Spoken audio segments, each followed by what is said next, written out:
Now, other rivers on Vancouver Island with flood warnings tonight as well to tell you about: Chemainus, Englishman, Cowichan, Coquesila, Solum, Salmon, Oyster, and Nanaimo rivers. The provincial emergency program says the threat of flooding is not over yet. A News Nanaimo Bureau Chief Jonathan Bartlett joins us live with that part of the story. Jonathan. Eric, an early snowpack, warm temperatures, and extremely heavy rain combined to swell mid-island rivers. High tide was expected to be the peak of the danger, but that danger is not over yet.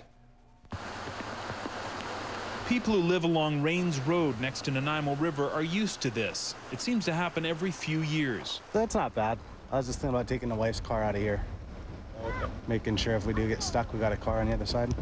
The Nanaimo River is rising. By mid-morning, it's flooding over roads near the estuary. Best get ready for the worst.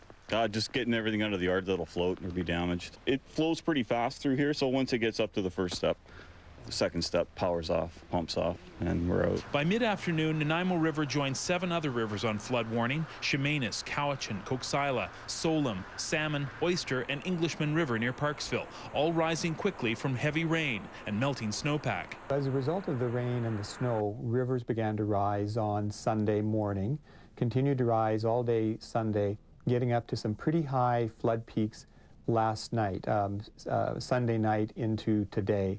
We're looking at flooding on fairly widespread.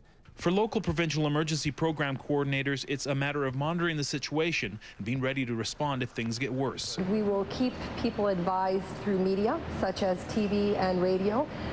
In addition, the City of Nanaimo, if there was an area that was to be evacuated, we have volunteers that would be going out door to door and advising people of what information they require as part of that evacuation. The rain is now stopped, but Nanaimo River keeps on rising. It was expected to peak at about 3 o'clock this afternoon with high tide. Whether or not things get worse, it's a great opportunity to make sure you have an emergency kit, a collection of essentials good for 72 hours.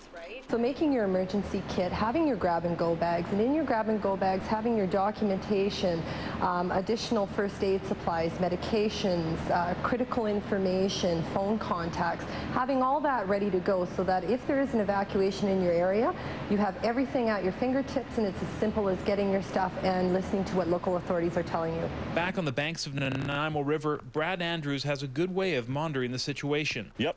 The ducks. When the ducks are gone, we're out of here. Yep.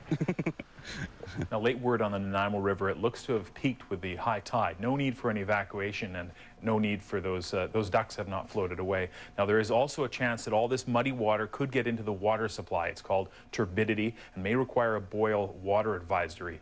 Depending on where you live, go to VHA's website, vha.ca, or listen to local media. And for more information on getting an emergency kit together, go to the website getprepared.ca. Eric? All right, we'll certainly have a lot of information on that over the next couple of days. Jonathan Bartlett in Nanaimo. Thank you, Jonathan. Thank you.